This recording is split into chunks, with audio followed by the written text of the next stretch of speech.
امریکہ۔ سوال نمبر 2، امریکی آئین اور ترمیم کا طریقہ کار۔ ایک میں لکھیں گے تعارف۔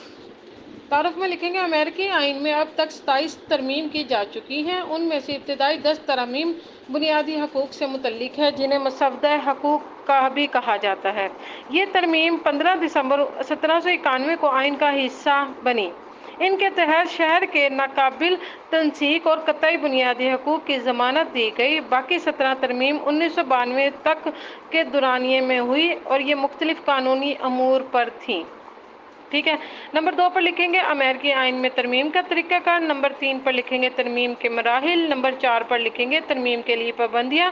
نمبر 5 پر لکھیں گے ترمیم سازی کے طریقہ کار پر تنقید۔ پیچیدہ طریقہ کار۔ آبادی کے بجائے ریاستوں کو ترجیحات۔ سست رفتار عمل۔ معطل شقوں کی موجودگی۔ غیر جمہوری عمل۔ کنونشن کی عدم وضاحت۔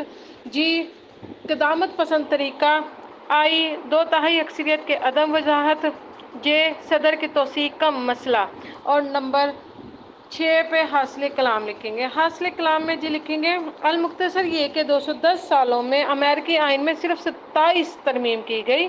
ابتدا میں آئینی طور پر ترمیم کو منظور کرنے کی کوئی بھی جو آرٹیکلز متعین نہیں کی گئی تھی یا شق مقرر نہیں کی گئی تھی، مگر اب کانگریس نے ایک قانون کے ذریعے ریاستوں پر پابندی عائد کر دی ہے کہ وہ 7 سال کے اندر اندر ترمیم کو منظور یا نامنظور کریں۔ بصورت دیگر ترمیم کو مردہ تصور کیا جائے گا۔